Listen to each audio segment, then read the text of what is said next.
The date is September 11th, 2021, the 20th anniversary of the attack on the World Trade Center's Twin Towers in New York City. The location of this interview is at the home of Rosie Carolyn Oliver in South Haven, Michigan.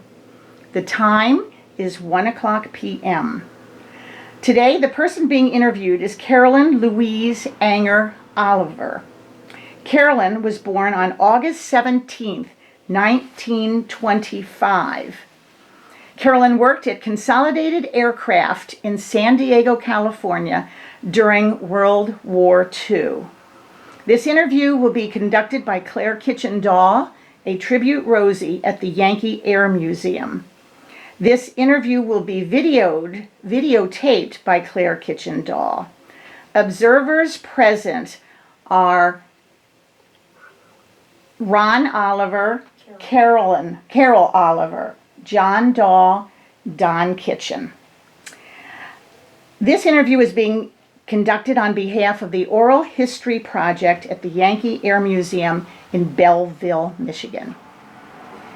Carolyn, thank you for inviting me to interview you today to share your memories of working at Consolidated Aircraft in San Diego, California during the war years. By preserving your story of working on the home front during World War II, our national narrative will be more complete, honest, colorful, and accurate than it is right now.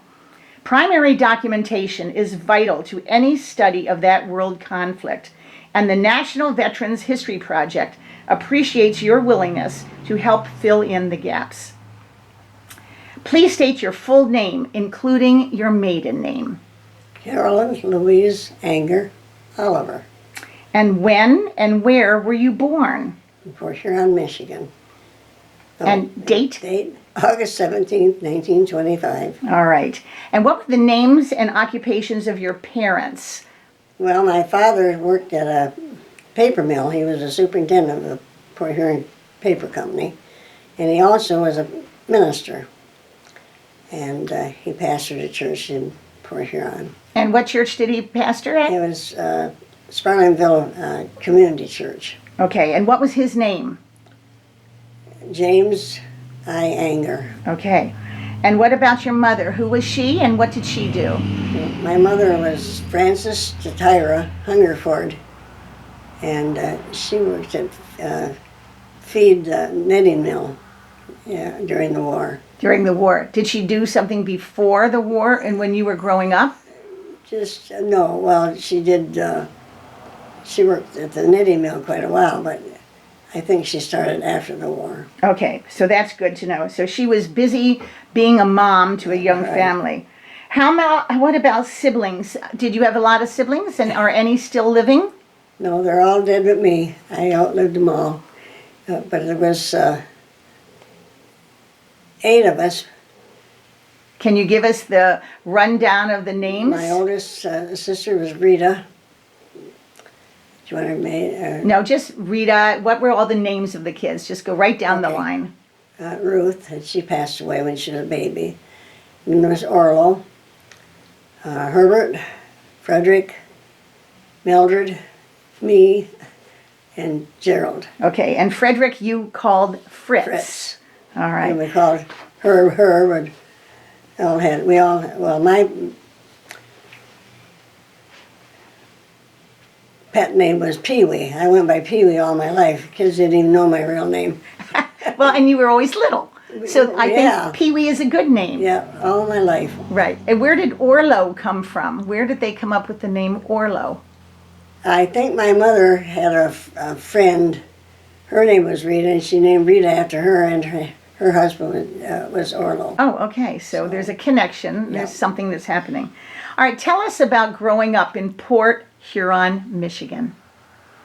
What was it like? Was it a good place to grow up? Oh, yeah, because we lived right close to Lake Huron. We lived about 2 miles from the lake, so we could walk there. We were down there almost every day in the summer. And did you ever go into Canada? Oh, all the time. We used to go there for fish and chips. Was it good fish and chips? Oh, boy, were they ever. Well, what about your house? Tell us about your house. Well, our house. We lived on Whipple Street when I was born, but of course they lost that house, so they bought a little place on Holland Avenue. Well, it was a dump when we got it. It had a big old hole between the living room and kitchen, and us kids used to go up there and we'd say to my mother, "One hamburger, please," and she'd get, "Hey, don't you," she gets so irate. But my dad changed all that. He redid the whole thing. And it had 3 bedrooms, a living room, dining room, and kitchen, and bath. Well, a bathroom. We didn't have an inside bathroom at that time. So, but anyway, it was a good house. It was on an acre of land. Did you share a bedroom with the girls? Yeah. Well, I just Mildred. Rita was married by then. Okay. So, and then, but I had 4 brothers, and they all shared one bedroom. Well, that's what happens. It was a big bedroom, and it had double beds in there, and I worked it out. That's all. So it worked. Everybody was able everyone had a bed. Right. Okay, now tell us about the crops in your garden, or. Well, we had almost an acre of crops. My dad raised all his own food, or a lot of it, and had a cow and had a horse, and but we worked in the garden too, as kids did. And you had mentioned to me that you had little hands. Yeah. So what did they have you doing? I was washing jars when they canned. I had a tub of water with soap in it, and a tub of water with just Clean water. to rinse them, and then they take them in and use them. And what kinds of things did you can? Oh, they canned. My mother and dad canned meat, and all kinds of vegetables, everything you can imagine, because that's the only way we didn't have a refrigerator.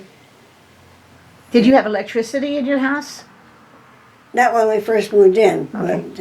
but yes, we did have electricity. And my dad put a bathroom in and had a chemical toilet. Okay. But So you were ahead of the time with a chemical toilet. They're coming back. yeah. What about wash day? Do you remember doing laundry? Well, I would imagine at first she probably did it on the scrub board. But as we finally, when we did put water in, we had a wash machine and 2 tubs of water to rinse and wring up my hand, and so. Sounds like it was a nice place to grow up with Oh yeah, it was a lot of kids, a lot of food. Well, yes, and we had lots of neighbor kids that liked to camp over at our house. Till my dad would say, "Do you have a home?" Yeah, well, go there because he had all us kids. He didn't need the neighbor kids there all the Well, time. that's for sure. But Well, we did have a good. that's a compliment for your family that all the neighbors wanted to come to your house and be there. So it sounds wonderful. Tell me about your education. Well, we had to walk 1.25 miles to school because we lived just inside the city limits, so we couldn't take a bus. And of course, went to the Garfield School through the 9th grade. Then high school didn't start till 10th grade then. And when I was in the last part of the 11th grade, I broke my foot. My brother and sister-in-law, my brother and his girlfriend, who became his wife later, but they were riding bicycles. And my sister and I were on one, and they were on the other one. And we were heading for the lake. And my brother stopped, and my sister didn't see him, but she ran into him. I got my foot caught in the pedal, broke it. But my mother and dad didn't take me to the doctor because back then it was just sprained. Yeah, it was sprained, all right. Well, the only reason I finally had to quit school because my locker was on the fourth floor, and I could not walk up. And not only that, but I couldn't ride a school bus to school because we lived inside the city limits. Well, it was about 5 miles to high school, and my brothers had to take me and drop me off, and then I had to walk over 1 mile that night after school to catch a ride with my father. Otherwise, I'd have to walk the whole way home, which I couldn't do. So that ended that. They didn't have tutors at that time to help me, so I just had to quit. So I went back to school, but this one lady didn't like Angers. I couldn't get along with her. So I finally quit. I gave it up. All right, but you got through at least the 11th grade. Oh, yes. Yeah. Yeah. All right. And that foot was what complicated the whole thing. Yep. And I suffered with it all my life until a few years back when a bone grew out on the end of it, and the doctor opened it up and just clips it off, and I haven't had any trouble with my foot since. Well, good for that doctor. Yeah. Hooray. So, All right, well, if we have you through the 11th grade in high school, let me put some things into a timeline because that fits into this story. World War II began in September of 1939 with the German invasion of Poland. That same year, Consolidated Aircraft Corporation in San Diego developed the B-24 Liberator bomber, the most powerful and expensive weapon in the American military arsenal.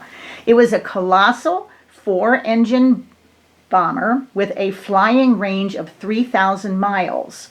It was named the Liberator by Major Reuben Fleet because it was to liberate the world from the yoke of Hitler. The American Army contracted to buy the B-24s, and the first 7 were delivered to Winston Churchill and the Royal Air Force to protect England from Hitler. In May of 1940, the evacuation of the British and French forces from Dunkirk took place. From August to Halloween in 1940, the British barely survived the Battle of Britain, with German bombs raining down on London. It was obvious to everyone that the war could not be won by fighter planes. The big bomber would be needed to take the war to Germany. Now, the problem with the Consolidated B-24 that it was initially pieced together by hand in a static position, and parts were brought to the plane that was sitting on an outside weather-exposed runway, making production brutally slow and inefficient. Spurred on by desperate pleas for help from Winston Churchill, President Franklin Roosevelt gave his Arsenal of Democracy speech in December of 1940. In that address, he said that America would build the weapons of war for the European nations who would do the actual fighting for themselves. Henry Ford immediately sent a team of engineers and mechanical experts to San Diego to examine and copy that B-24. The plan was that the Detroit corporations would produce the plane like they did automobiles, with mass production using assembly lines. 3 months later, the groundbreaking ceremony took place at the Willow Run B-24 bomber plant in Ypsilanti, Michigan, and America was unofficially in the war. By the end of the year, 1941, December 7th, 1941, America officially entered the war when Pearl Harbor, Hawaii was attacked. Now, Carolyn, you were 16 years old in 1941 when Pearl Harbor was bombed and America entered this war. Do you remember that day or the announcement or what was going on in your house or your community? yes, I remember that, but I heard it over the radio, I would imagine. But Jack didn't go into the service till 1944. Right, but So, Pearl Harbor changed but, America. Oh, yes, it changed everything. Did you remember, did any family members join immediately or any church members or friends? Well, I think that's probably when my brothers joined. Okay, so let's talk about that. Fritz, what did he joined? What branch of the He service? was in the Navy. All right, he was in the Navy. And do you know how long he served? Well, I know he was on board ship for 3.5 years. Okay, and do you know the name of the ship? USS St. Louis. The USS St. Louis, and we have a picture of that to add to this. Now, what about Herb? He was in the Merchant Marine. And do you know anything about that? All I know is he was on board ship, but I don't remember what the name of it, and it was an escort ship that escorted other ships to the where they were Sure, to of fight. course, they needed escorts. Well, you even mentioned that the USS St. Louis had been torpedoed. Yes, had been torpedoed twice, and they brought it into port. Okay, and so Sent it luckily back home. Fritz was not hurt. Nope. No, good. And Gerald, Gerald was the youngest, and he was in the Navy. But I don't know really much about that. okay, so you had two brothers in the Navy and one in the Merchant Marines. Right. All right, I'm sure your family was very proud of them and their Oh, service. Do you know, did they write letters home often? Probably. Okay, okay. And did any of your sisters volunteer in any way for the war effort with the Red Cross or with community drives or anything? Not that I know of. Not that you know of. All right, now, you mentioned your husband, Jack. So before we talk about him getting into this service, tell us about your husband. What was his name? Well, his real name was Jackie. Oh, Yeah, Oliver. He was born in Kentucky, and his dad was fishing the day he was born, and his grandmother was there. And the doctor wanted to know what they were going to name him, and so she said, "Oh, just name him Jackie." He was supposed to be Jackson Isaiah, so they could call him J.I., oh. but that didn't happen. But anyway, And what was his father down there in Kentucky? his father was a coal miner. That was why they moved to Michigan, because his dad didn't want it. He had four sons by then, and he didn't want them to work in the coal mine, so he moved them to Michigan. And then you met Jack where? How did you meet Jack? Well, I hate to tell you where I met him. I went to a dance. Well, that sounds like fun. Well, it wasn't, because my dad was a minister and we weren't allowed to do those things. But they didn't know it. I went with one guy and I met Jack, and I didn't want to have the other guy, but I went home and Jack took me home. And it just blossomed from there. Yeah. And you were married soon after that. Yeah. Like 3 to 4 months later, Right. you said. Yeah. All right, this was a fast whirlwind dancing Well, because- partner. It was wartime and things moved fast back then. Absolutely, absolutely. He wanted to get married when he got home on his boot leave, so we did. Now, let me see. So you got married very quickly. Yeah. When was your anniversary? May 22nd, 1944. There it is. And how old were the two of you? 18. 18 years old, married after a quick romance Yep. after that dance. And And he enlisted in the Navy? He what? He went into the Yeah, Navy. he went to the Navy. I was in the hospital when he went. I had an emergency appendectomy All right, but he was in the Navy, and where did he do his training? in Great Lakes. Great Lakes, and there it is. Okay, so tell me about this wartime wedding. Where was it? Who married you? Well, when he came home on his boot leave, he only had 9 days, and they had to wait 3 days, but they, what do I want to say? They didn't make him wait 3 days to get Oh. our license. Okay, I was married at home. My dad was a minister, and he married us. good. And was Jack wearing his uniform? Oh, yes. Oh. Yeah. What about you? What were you wearing? I just wore that, just a dress. A dress, okay. And I know that we have that beautiful wedding picture to share with our viewers. Did you go on a honeymoon?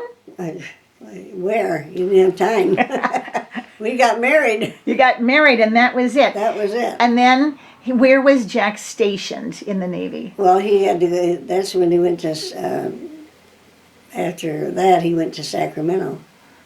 Was San Diego?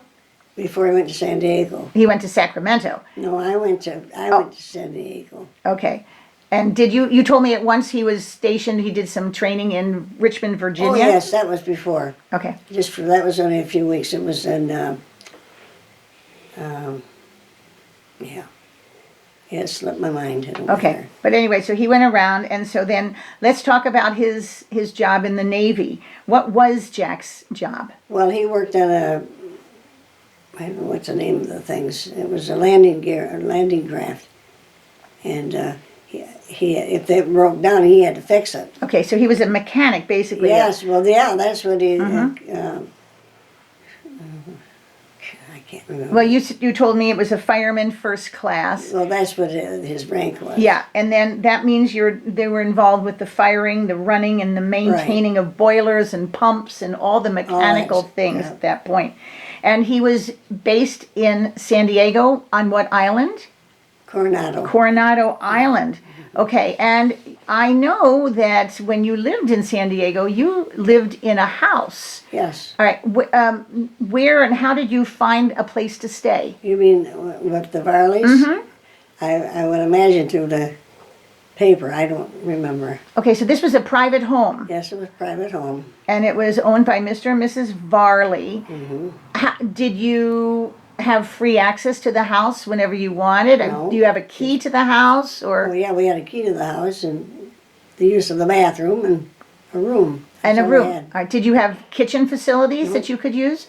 So that meant you had to buy all your food. I buy all my meals home. How about laundry? Were you allowed to use their washing machine or any washing facilities? No, I had to go to laundromat or wherever.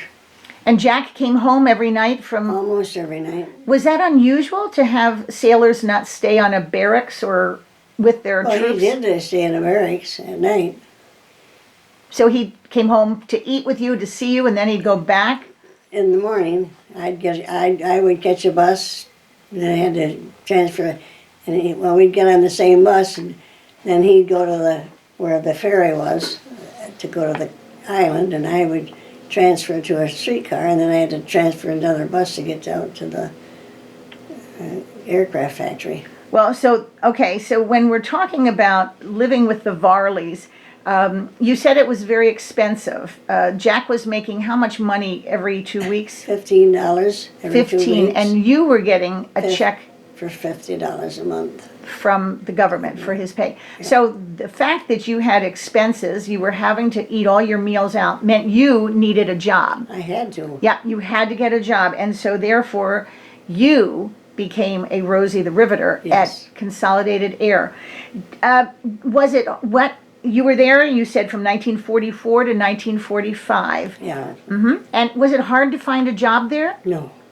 Did you answer an ad in the paper or just go to the I plant? think I just went to and then filled out an application Filled out an application, and your job at Consolidated was to do what?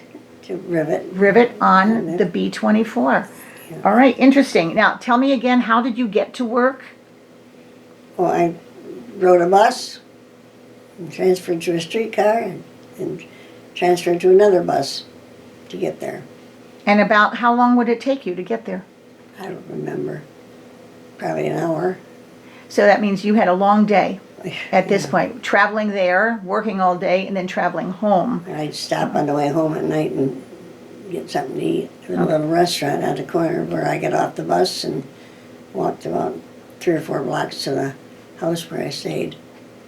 And that's when Jack would come home? Yes. Okay, good. So, and did he sleep there too? He would sleep there all night and then go back to his island in the morning when you went to work? Right. All right. So, now, did you get any special training or take a class to learn how to rivet? Nope.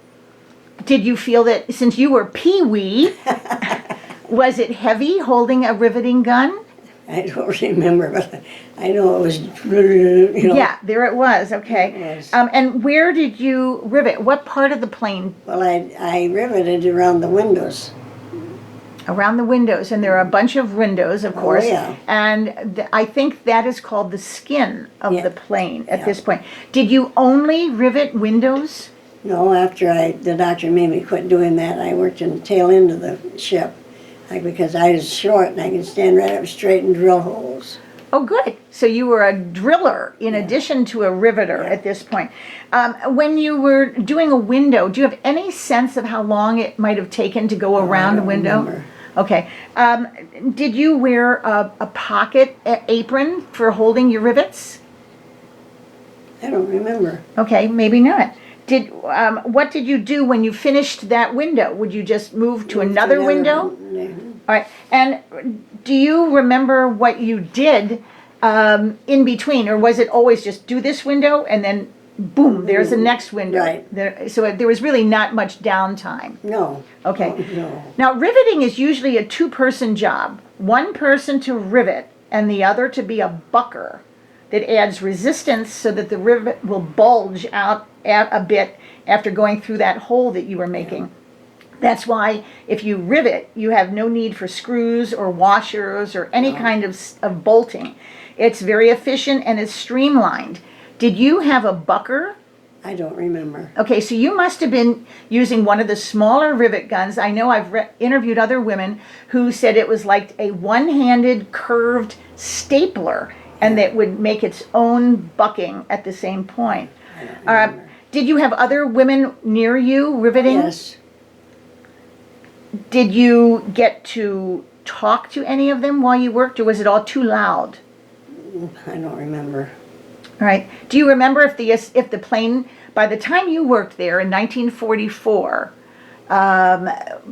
Willow Run was already making B-24s on an assembly line. Right. Do you remember, did the planes come to you, or did you go to the plane?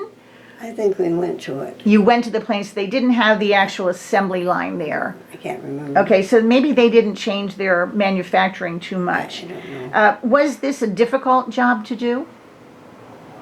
I don't think so. At the time, I just did it. You just did it. Was it hot? I can't remember that either. Okay, so if it had been really hot, I think you would have remembered Well, being very I don't uncomfortable. get hot very You don't get often. hot. All right, that's right. You are Pee-wee, so Yeah. there it is. Do you remember it being dirty? No. No? How about, was it loud? Oh, yes. Because you heard all kinds of All things kinds going of on? noise, yes. Not just the noise you were making. Right. Everybody was making noises. Did you have to wear earplugs or anything like that? I don't know if there was such a thing back then or not. Okay, so they just let you lose your hearing at that point. How about, what did you wear? I wore bib overalls And were they, and what about for your hair? and wear a net. A hair net. Were you ever real glad that you wore that hair net? Yeah, I'd have been glad if I'd have had one on the day you dropped that Clico gun and run that drill in my hair. So tell me, you had something get caught, you had your hair caught in a riveting gun. No, not in a riveting. It was in a drill. In the drill, the Clico drill. And it was a Clico gun that you would put kind of, I don't know what They're kind of a brace that holds the material right. together. Yeah, well, I dropped mine and I turned the drill off and I reached down to get the Clico gun and Good grief. well, yeah. They had a little thing that went over the drill to protect it, but it was too short and it got my... Anyway, I hurried before the boss saw me because I didn't have a net on that day. And covered that up so they didn't see that big old bald spot about that big around. It went right down to the skin. Good grief. Did it rip your hair right out of there? Yep. And have you always had, no, you don't have a bald spot now. No, it grew It back. grew back. Yep. It grew back with a little Right. bit of different color, huh? Yep. Well, and that'll convince you to wear your hairnet. There was Right, a reason. Well, it did. There's a reason for that at I this know point. it. Yeah, the Clico guns were just things Yeah, that just kind a of thing held everything to together. clamp. Yeah, It it's a was clamp. That's what it was. Good. All right. So you used the Clico, you used the riveting gun, you were making holes. You had a lot of little jobs on this. Yep. On this B-24. Okay. Did Consolidated buy your bib overalls for you? Did they purchase them? No, These are you had to yours. furnish your own. All right. And what about, did you have to launder them yourself? Or Oh, did, yeah. Oh, boy. All On a right. scrub board. All right. Good. And they must have had nice big pockets. Maybe that's where you kept your... Probably. I don't Yeah. remember. The So rest you of- didn't need an apron if you had big bib overalls. What about lunch breaks? You were given a lunch break, I'm sure. I don't remember. I know I probably had to buy something because there was a little restaurant across the street from the factory and I ate breakfast there every morning. Okay. And that's why you said it was expensive living. You couldn't pack yeah. anything at home. No. You had no... Well, I didn't have any facilities anyway. Right. So you had to spend all this money for your Well, breakfast, lunch, every dinner. of it went to that. Yep, and you had to pay for bus transportation and all of that stuff. All right. Did you make friends with some of the women who riveted with you, other than just passing friendship smiles? I don't think so because we were scattered all over. Right. And did you ever hear of anyone talking about the need for child care for them to come to their work? I never heard anything like that. All right. That I know of. Yeah, I think that people who needed it would have pursued that. In 1940, the Lanham Act was passed by Congress, and this was the first time we had daycare in America. This gave government funds to local communities that had defense plants, and many times the child care facilities were right on the premises with the workers. So you don't remember hearing anything about a No, not having any preschool? children of my own. Yeah. Well, and that's it. It wouldn't have been something you probably worried about. No. How about supervisors? Were they all men? Did you have any women supervisors? Well, I had a man. I don't Okay. know. All right. And nice, Oh, respectful, yeah, very polite, nice, right? not too bossy? No. Okay.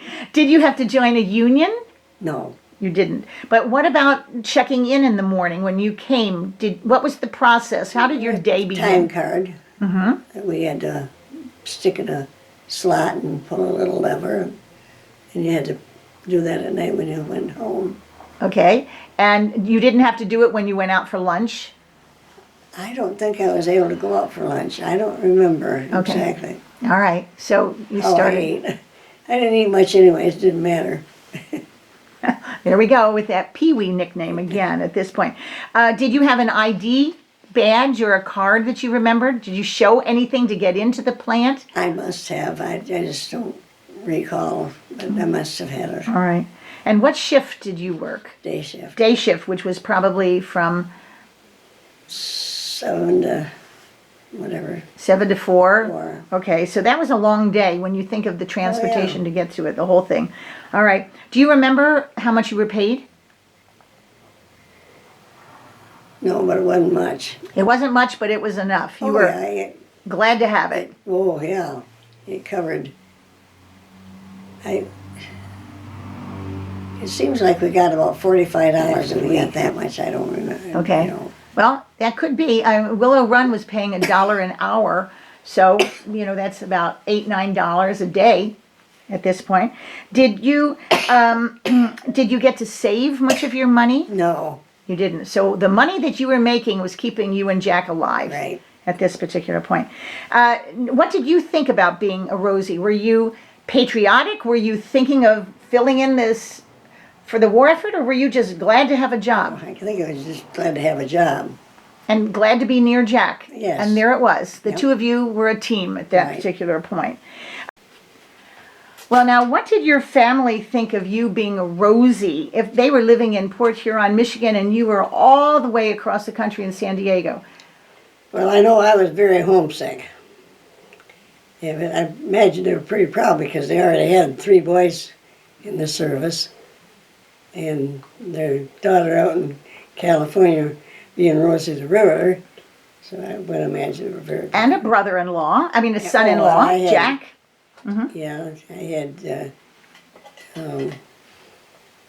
my sister's husbands were in the service also. Okay, so everybody We were was, scattered all over the world, all right. really, because the boys were overseas, and so All right, now, and while you were in San Diego, did you and Jack have a social life? not much. You didn't have any money. Right, not only that, he didn't usually come home on the weekend. Okay, all right. So you didn't have much of anything. You didn't know a lot of people. No, I didn't know anybody hardly, and couldn't make friends. You couldn't entertain them because you didn't have any place to put them, Right. to take them to. Now, what about, you had mentioned that Jack was, at one point, they were considering shipping him overseas for the He had planned beach invasion of Tokyo. Yes, he had had all his shots, and they called him in and said, "We want you to be an instructor," so he didn't have to go. It's perfect. Yes. It's perfect for everybody. He did have to, and he was given an honorable discharge then? That was later. Okay. He was ready to go to Japan to be an occupation, and he had enough points. I don't know what those were, but they gave him an honorable discharge and sent him home. And so the two of you went back to Port Huron. Yes. Hooray. All right. Now, do you remember VE Day, which was May of 1945, Victory in Europe? Or VJ Day, which was Yeah. August of 45 when the bomb was dropped? Basically the Yes, end of the war. Oh, yeah. I remember all that. What do you remember about it? Well, not a whole lot, but it just, it happened. And everyone, you had said, out on the streets. Oh, and- they were just going crazy. Just hollering and yelling and so happy, hugging each other and kissing each other. And it was, Incredible relief that this Yes, war was over and right. people could get well, on with their because they life. knew their sons were coming home. Absolutely. Did you get any help from the GI Bill with getting a Yes, house? You did. we bought a home on the GI Bill. Good. It was good until, I don't know how to start this. Jack wasn't a Christian when he went in the service. Okay. And he used to say, and he told me, he said, if I'd ever went overseas, I'd never come home. Well, consequently, he would never gotten saved either, because I knew the way, because I'd been in Sunday school and church all my life, but I wasn't living for the Lord either, but I got my life straightened out with the Lord. And we had revival services at our church in Port Huron, where we were going to church at that time. I was going. And I invited my brother and his wife for supper one night, and we were all going to, and I asked Jack if he'd go with us. Okay. Well, he went that day downtown and spent the day doing things he shouldn't have been doing. And he came home and we had supper, and I said, honey, it's time to go to church. And he said, I'm not going. Well, I started to cry. I said, but you promised me. Well, that was, you promised me. Okay, I'll go. Okay, so we went. The church is only about 3 blocks from the house. And I can still see him flicking that cigarette out at the door, and he listened to the message. He's, when do I go? When do I go? He gave me an invitation. I said, we're going to go right now. Do you want me to go with you? No, I'm going by myself. And zoom, down the aisle I went, and he got saved that night. Praise the Lord. And went along, and a man came up to him in church and asked him if he wanted to learn how to cut meat. So he went down to the GI Bill to cut meat, learned that. He said, well, I'll lay off 2 part-time and take you full-time, and I'll give you such and such, and the government will pay you such and such. And, okay. So after a few months, he decided he was going to go to Detroit Bible College a couple nights a week. So him and a friend of his drove 60 miles every couple nights a week, one way to Detroit after working all day. And after a while, he decided the Lord was calling him to be a pastor. So we started a church in our house. And there was so many people came that we had to do something else. But we had a chicken coop. So they remodeled the chicken coop, and they had service. People called it the chicken coop church, but we didn't care. And that got so full they had to tear that down, and they combined the barn and the barn and the chicken coop. Well, it was a mess. So they tore all that down and built a new building on our property. Well, a couple years later, we had lots of people. We had an orchard. We had to take trees out for parking, and we had the people in the church up the road a couple miles didn't have a pastor. So they asked Jack if he would be the pastor of the church and combine the churches. Well, that worked out nice, because they moved the church that they'd built, the building, put on the back of the property and used it for youth group, in a dining hall. So, So you've been the daughter of a Baptist minister and the wife of a minister. As you said, you've spent your whole life in Sunday school. yes, I've been my whole life in church, Incredible. worked in it. Now, what about you when you got back after the war? Did you get a job here, or did you become a full-time mom? Yeah, no, I didn't work. Okay. And so tell me about your children. You have 4 children. Yeah, well, we had 5. The first one was stillborn. That's the one I came home from Okay. San Diego, and she was over 2 months early, so there was no chance. Then we had Fran a year later, and what do you want to know about And her? that's all. You had Fran, and then who's Gary, Gary, and then Ron, and then Ron, and then Tim. and Tim. And these 3 sons of yours all went into the service Oh, yes, themselves. all in the service. What about Gary? What was he in? Air Force. The Air Force. And Ron Army. was in the Army. And Tim was in the Air Force. well, you should be very proud of their military was, service at this absolutely. point. It's another whole generation of Yes. service. And Fran went over. Her husband was in the Air Force, and she spent 3 years in Germany with Okay. him before she died. All right. I'm sorry about that. Thank you. Sad. But your family has a very powerful legacy. This is very good. Not only your generation, the generation Yes. after you. Now, you told me that you have 9 grandchildren, I have 9 living. and how many great-grandchildren? I have 22 living. I've lost 2 great-grandsons and a granddaughter. So 22. We won't ask you to go through the whole list of names because I'll bet you can't even remember them. Probably. It's the best would be to look at a whole picture of Yeah. them. And we do have a family group picture. We'll Yeah. just kind of superimpose that on there. Does your whole family know that you were a Rosie the Riveter? Not just your children, but your grandchildren? Is everyone aware of what you did? I don't know.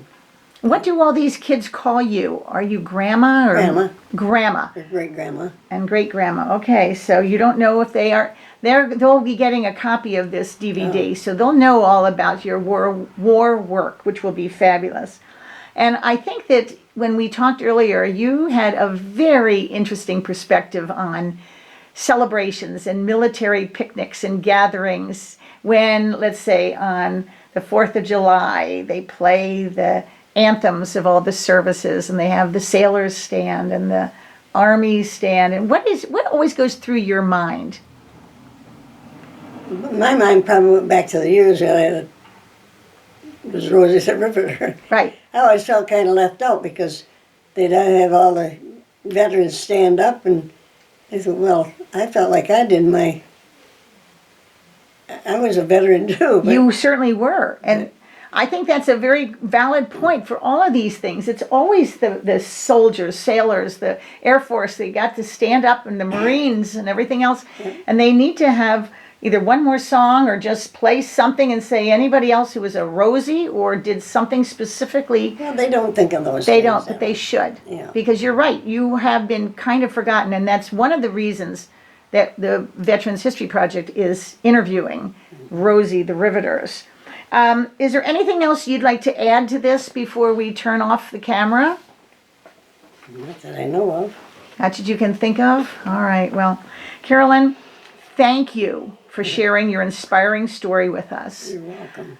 Thank you for giving your strength and patriotic energy to America in the 1940s and for doing your part to help win this war. You have made a difference in this world, and you are, as our government has finally acknowledged, a distinguished veteran of the home front. You are truly a heroine, and you should be justifiably proud of your personal legacy. The tribute Rosies from the Yankee Air Museum at the historic Willow Run B-24 bomber plant are honored to preserve your story and share it with libraries and museums around the country. The famous war poster highlighted a strong and determined woman saying, "We can do it." And Rosie Carolyn, you did it. Thank you. Thank you. Carolyn and Jack were married for 64 years. She is very proud of a generational connection because she was a World War II Rosie, and her great-grandson is in the United States Space Force today. Carolyn, you told us that you've always felt left out and forgotten when servicemen are honored with their special military songs. This one is for you. Stand and be proud.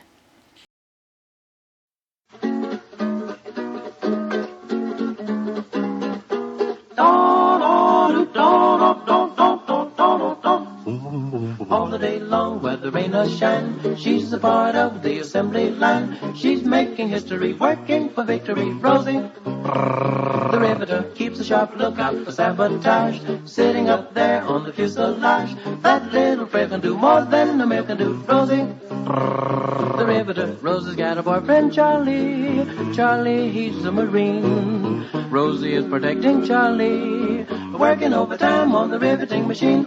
When they gave her a production knee, she was as proud as a girl could be. There's something true about red, white, and blue about Rosie, the riveter.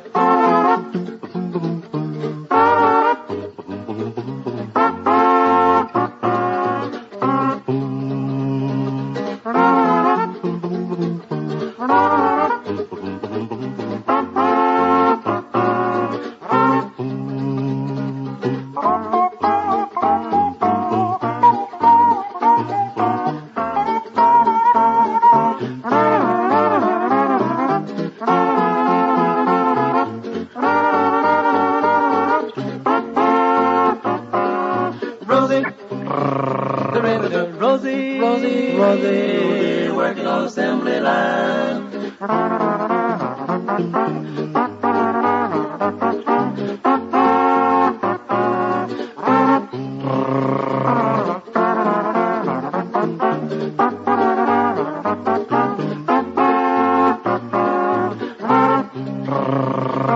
Bubble day, bubble deep, deep, leave it on that day. Reeve boy, reeve it.